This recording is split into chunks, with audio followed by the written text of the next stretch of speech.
Picture this. It's not even 9. You've barely had your first coffee.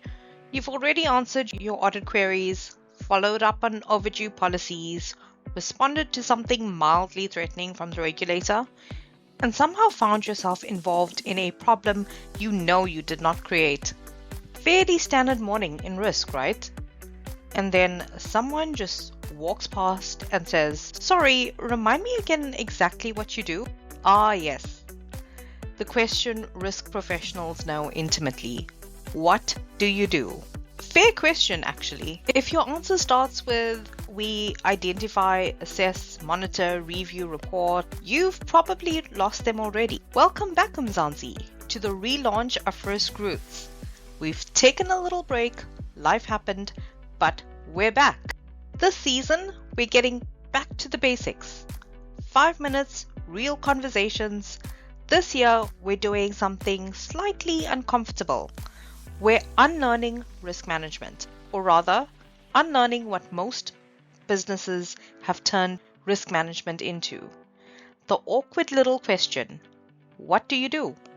That's exactly where the problem starts. Somewhere along the way, businesses decided that risk management exists to keep the business out of trouble. Avoid fines, avoid scandals, avoid the front page of the newspaper. Useful? Absolutely, but incomplete. Risk management was never meant to be a corporate department to prevent bad things from happening.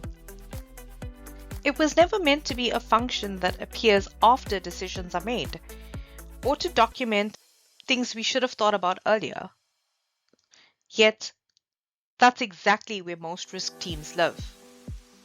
On the sidelines, maintaining risk registers, updating dashboards, creating beautifully colored charts. So, let's reset. Risk is not a list of bad things, it's not a quarterly meeting, and it's definitely not a risk register that's collecting dust. Risk is uncertainty that affects objectives. That's it. No objective, no risk. Simple. Businesses exist to achieve things. Grow revenue, launch products, retain customers, keep up with the fuel prices, survive whatever other economic chaos is in store. All of that requires making decisions before the outcomes are known. That's uncertainty. That's where risk lives.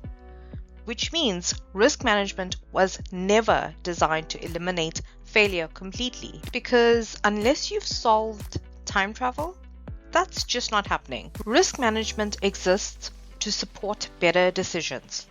That's the actual job. Not perfection, not zero incidents, not making life difficult for everyone else. Better decisions. So, here's something practical you can use immediately.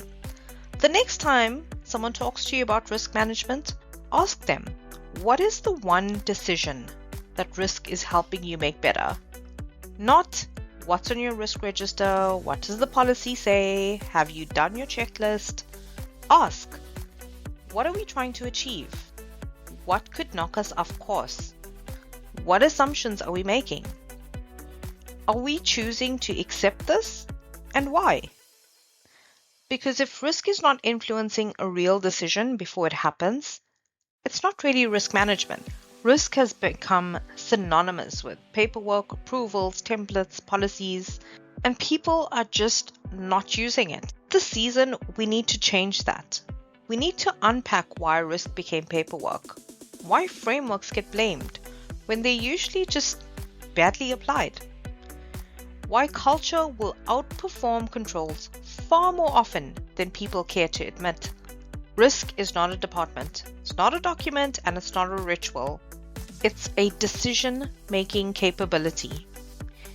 And when your business understands that, they don't just survive uncertainty. They use it better. That's it from me. Until next time, let's keep risk real.